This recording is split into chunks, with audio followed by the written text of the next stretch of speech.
আসসালামু আলাইকুম। ইনশাআল্লাহ আশা করি সবাই ভালো আছেন। আলহামদুলিল্লাহ আমিও ভালো আছি। যে যেখান থেকে আমার ভিডিওটি দেখছেন সবাইকে অসংখ্য ধন্যবাদ ও সর্বতি ভালোবাসা রইল। তো আজকে কথা বলবো হচ্ছে গতকালকে ভিএফএস গ্লোবালের আপডেট দিব এবং অনেক সংখ্যক ভিসা পাইতেছে, যার ভিতরে আপনার কোন কোন শহরের ভিসাগুলি পাচ্ছে অনেকে আমাকে জিজ্ঞেস করেন।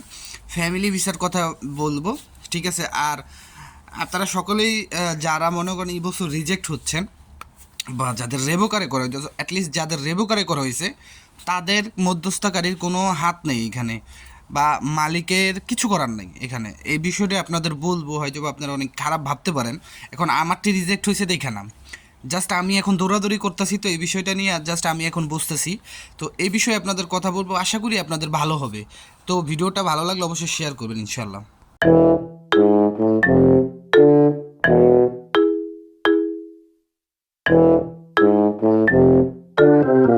তো সব কিছুর জন্য আলহামদুলিল্লাহ গতকালকে 27 তারিখের আমি একটু ভিএফএস গ্লোবালগুলোর আপডেট দিয়ে একত্রে আমি সবগুলোর আপডেটটা দিচ্ছি। যেখানে ডেলিভারি সংখ্যা 132টা, মানে আমার কাছে আছে 132টা। ব্যাক পাসপোর্ট হচ্ছে 14টা, মানে পাসপোর্ট রিটার্ন নেওয়া হয়েছে 14টা, 23 এবং 24 সালের। স্পন্সার ভিসা এখানে হয়েছে 6টা, 2023 এবং 24 মিলায় ঝিলে। ফ্যামিলি ভিসা হয়েছে 19টি। অনেকে আমাকে ফ্যামিলি ভিসার কথা বলেন, আমি জানি আপনারা 2024 সালের অনেকেই এখনও ফ্যামিলি ভিসা পান নাই, তবে আমার যতটুকু দেখলাম ফ্যামিলি ভিসা 19টা হয়েছে 2024 সালে। ফ্যামিলি ভিসার হিসাবটা একদমই আলাদা। আপনাদের যারা লিগ্যালাইজেশন করছেন, যারা লিগ্যালাইজেশনের ফি জমা করছেন, আপনাদের আমি মনে করি আপনাদের চিন্তা করার কোনো কারণ নাই। কিন্তু আরেকটা কথা হচ্ছে যে আপনারা যারা ফ্যামিলি বিষয়ে আবেদন করছেন, দয়া করে যদি আপনাদের হাজব্যান্ড, বাবা মা যারাই আছে যার জন্য আবেদন করছে, কেউ যদি আলেজ্য অন্য জায়গা থেকে নিয়ে থাকে, অন্য বাসার নিয়ে থাকে, তাহলে বলবেন যতক্ষণ পর্যন্ত আপনারা ভিসাটা না পাচ্ছেন ততক্ষণ পর্যন্ত জানি সেই আলেজ্যটা, মানে যার মাধ্যমে নিছে সে জানি না কাটে। তাহলে সেক্ষেত্রে আমি জানি না, সমস্যা হতেও পারে, নাও হতে পারে।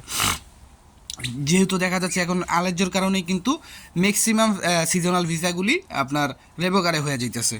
তারপরে এগ্রিকালচার ভিসা হচ্ছে 11টা 2023 এবং 2024, ট্যুরিস্ট ভিসা নাই। স্টুডেন্ট ভিসা হচ্ছে 3টা 2024, ডোমেস্টিক একটা 2023-24, রিজেক্ট হয়েছে 77টা 2023 এবং 2024। এটা ছিল গতকালকের আপডেট। তো অনেকে আমাকে বলেন যে আপনি কেন ভিসার আপডেটটা দেন না। আসলে এখন ওই ফ্রেন্ডের এটা করতে যেয়ে অনেক দৌড়াদৌড়ির ভিতরে আসি, আর বোঝেনি তো যে যার যার মনে করেন মাল যায় তার ইমানও যায়, ওই যে একটা কথা বলে না। তো এখন মনে করেন যে এতদিন ছিলাম হচ্ছে কলিজার টুকরা, যখন নলস্তা বের হয়েছে আপনার, তারপরে অ্যাপয়েন্টমেন্ট আপনার ইমেলের মাধ্যমে পাইছে। বাট আনফর্চুনেটলি মালিকের মানে রেসপন্সিবিলিটিটা এতটা, মানে মালিকের দেখে নাই আমার মালিকের, যার কারণে এখন মনে করেন হয়ে গেছি গা ভাই, মনে করেন পৃথিবীর ভিতরে সবচেয়ে খারাপ যদি কেউ থাকে এইটা।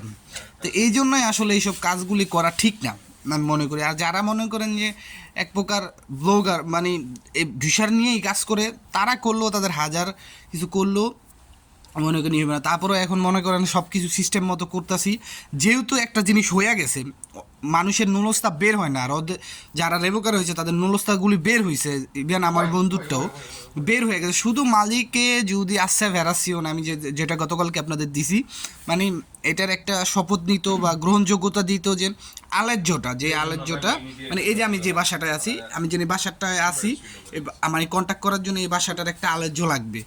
আমরা সাধারণত বেসিক্যালি এখানে আসার পরে হসপিটালিটা দিয়া করি, মানে কি আপনার বাসায় একজন থাকবে, তার একটা ঠিকানা, এটা হচ্ছে মেহমানদের জন্য একটা ঠিকানা। তো আমরা যখন আসছি ইটালিতে, তখন আমাদের এই সেম মালিক কিন্তু ছিল, সেই মালিক সেম এই হসপিটালিটা দিয়া আপনার আমাদেরকে কিন্তু আনা হয়েছে, এই ইতালিতে আনছে। তারপর আমরা এইখানে আপনার কাজের কন্ট্যাক্ট করছি এই হসপিটালিটা দিয়ে, রেসিডেন্ট দিয়েও হয়, হসপিটালিটা দিয়েও হয়। তারপরে তবে রেসিডেন্টটা থাকলে সবচেয়ে ভালো। আপনি ব্যাংক কার্ড করতে যাবেন, সেখানে হসপিটালিটা বা রেসিডেন্ট লাগবে। রেসিডেন্টটা সর্বক্ষেত্রেই মনে করেন গ্রহণযোগ্যতা বেশি। আপনি কেস মারতে যাবেন, সেখানেও রেসিডেন্ট দিতে পারেন, হসপিটালিতে দিতে পারেন, মানে এটা একটা বাসার ঠিকানা। মানে আপনার নামে কোনো ধরনের চিঠি কাগজপত্র যে আসবো, কোথায় আসবো, সেই হসপিটালিটা দিলে এটা হচ্ছে আপনার বাসার একটা অ্যাড্রেস, যেটা ইন্দিরিস্য বলা হয় ইতালিয়ান ভাষায়, ঠিকানা। তো যাই হোক, তো আমার বন্ধুদের জন্য এই হসপিটাল দিয়েই আবেদন করা হয়েছিল। তো সেই ক্ষেত্রে প্রেফুত্তরা থেকে আলাদা চাইছিল, মালিক সেটা দেখে নেয়। তো মালিক রিজেক্ট হওয়ার পরে যেরকম তার কম্পিউটার ঘাইটটা দেখেছেন, তাকে পেক পাঠানো হয়েছিল। তো এখন এই ক্ষেত্রে তিনি পেকের রিপ্লেটা দিছে। তো এখন সামনে আর কিছু সিচুয়েশন আছে আপিল করার, আমরা আলেজ্য রেডি করে তারপরে আপিল করব। এই মেবি এই সপ্তাহের ভিতরে আপিলটা করা হবে। আমি খুব ভালোভাবে আপনাদের বলতে পারতেছি না এখন তুরিও, মেবি আপিল করা হয়ে গেছে, আমরা আলেজ্য রেডি করব। তারপরে বাকিটা 99% এখানে আশা থাকবে যে হওয়ার চান্স, কারণ শুধু আলেজ্যর জন্য আমাদের রেভিউ করা হয়েছে। তো আমরা আলেজ্যটা দিয়ে দিলে 99% এখানে আশা থাকবে। তো এইগুলো একটা বিষয়। আর অনেকেই আমাকে কোন কোন শহরের কথা বলতেছিলেন, স্ক্রিনে দেখেন, এটা হচ্ছে কাছেরটা শহরের এক মালিকের প্রায় আপনার 12টা না 13টা ফাইল রিজেক্ট করে দেওয়া হয়েছে, মানে রেভোকারে হয়ে গেছে। কী জন্য? এখন দেখেন এই 13টা এই যে 13টা কাগজ উঠছে, মালিকের পক্ষে জীবনও সম্ভব নয় এই 13টা কাগজের আলেজ্য দেওয়া। কেননা আপনার এক বাসার ভিতরে কি 13টা মানুষ থাকতে পারবো? আলেজ্য দিব কই থেকে মালিক? সবার যার যার নিজের নামে আলেজ্য করে নেওয়া হয়েছে। আর এই বছর সিস্টেমটা কি, যার আলেজ্য তো আর উপরে তার নামটা থাকতে হইবে, এই জন্যই ভেজালটা লাগছে। এটাকেই ওয়ান স্টপ ভেরিফিকেশন বলে, ঠিক আছে? মানে এক জায়গায় স্টপ করে দিব। আশা করি বুঝতে পারছেন। কিন্তু আমি আপনাদের একটা কথা বলি, আচ্ছা কোন কোন শহরের আপনারা মিলাই নেবেন যারা আমার ভিডিওতে কমেন্টস করেন। নেপোলি শহরের কাজ চলমান আছে এবং ধরতে গেলে আমি মনে করি যে পুরাই শেষ নেপোলি শহরের কাজ। এম্বাসির হাতে এটা রিপোর্ট আইসা পড়বো, কারণ মালিকদের 1 মাস 2 মাসের সময় দেওয়া হইতেছে। তো ভ্যানিস শহরের কাজ যেহেতু আমাদের ফাইল উঠছে, আরও অনেক মানুষের ফাইল উঠছে, ভ্যানিস শহরের কাজও শেষ। কাছেরটা শহরের কাজও মোটামুটি শেষ না হইলেও 50-50। তারপরে মাতেরা শহরের 50-50, ফ্লোরেন্স শহরের 50-50, বাড়ি শহরের 50-50। মানে যতগুলো ইতালিতে শহর আছে, রোম বলেন, মিলান বলেন, তারপর আপনার জেনোভা শহরের কথা বলেন, তারপর আপনার ভিসেন্সা শহরের কথা বলেন, ভ্যানিস শহরের কথা বলেন, তারপরে আপনার আরও কাতানিয়া শহরের কথা বলেন, অনেকগুলো শহর যেগুলো আপনারা নাম বলেন আমি এখন তো যাই নেই বা শুনিনি, সেই সব শহরগুলো তো এমন কোনো শহর না ইতালিতে যেন এখনও বাদ আছে। সামনে ফেব্রুয়ারিতে ক্লিক দিয়ে মার্চ মাসের থেকে আপনার নুলস্তা ওঠা বের হইব। তো এইগুলা কিন্তু আবার ভিএফএস গ্লোবালে জমা হইব। সো আপনারা ধরে নেন যে ইটালি থেকে একটা কনফার্মেশন মেসেজ এম্বাসি থেকে, জাস্ট এম্বাসি এখন আপনাদেরকে ডাকবে আর ভিসা দিবে, এতটুকুই। আশা করি বুঝতে পারছেন। আর যে কথাটা বলতে চাইলাম, 2025-এর যে সামনে নেক্সট ফ্লোসি আছে, সেই ফ্লোসিতে আপনারা দয়া করে যারা রেভোকারে হয়েছেন, যারা এই বছর পান নাই, আপনারা আবেদন করবেন। কারণ এমন আছে ইউরোপ একদম বাঙালিদের জন্য বন্ধ হয়ে যেতে পারে। ক্রোয়েশিয়ার অবস্থা পুরাই খারাপ, যে কোনো সময় যারা ফাইল জমা দিচ্ছেন যে কোনো সময় বন্ধ হয়ে যেতে পারে। হাঙ্গরি ওয়ার্ক পারমিট ভিসা বন্ধ করে দিছে, কারণ আপনারা হাঙ্গরিতে আইসা অন্য দেশগুলোতে মুভ করেন। পর্তুগাল তো অবস্থা খারাপ, 7 বন্ধ করে দিছে। জার্মান, এগুলাতে তো আমাদের মতো সাধারণ কর্মীরা কোনো গ্রাজুয়েশন অনেক ভালো কোনো দক্ষতা ছাড়া জীবনও হইব না।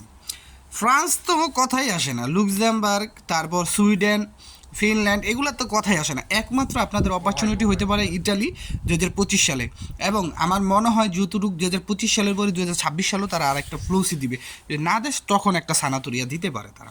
আশা করি বুঝতে পারছেন। তো আজকের মতো এইখানেই, কিন্তু আমি সাজেস্ট করলাম যারা এই বছর হন নাই, যদি আমার যে 2 বন্ধু আছে তারাও যদি ভিডিওটা দেখে থাকো, তোমরা আমার মাধ্যমে জমা না দাও, এটা তোমাকে ব্যক্তিগত ব্যাপার, কিন্তু তোমরা অন্য কারোর মাধ্যমে জমা দাও। 2025 সালে নোলস্তা পাওয়া মানে ভিসা, কারণ 2025 সালে কিন্তু আর অ্যাম্বাসিতে যাওয়ার পর কোনো চেক হইব না, এখান থেকেই চেক হয়ে যাইব।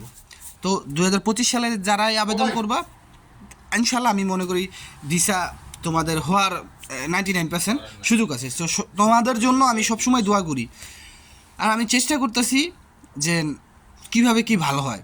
আশা করি বুঝতে পারছেন।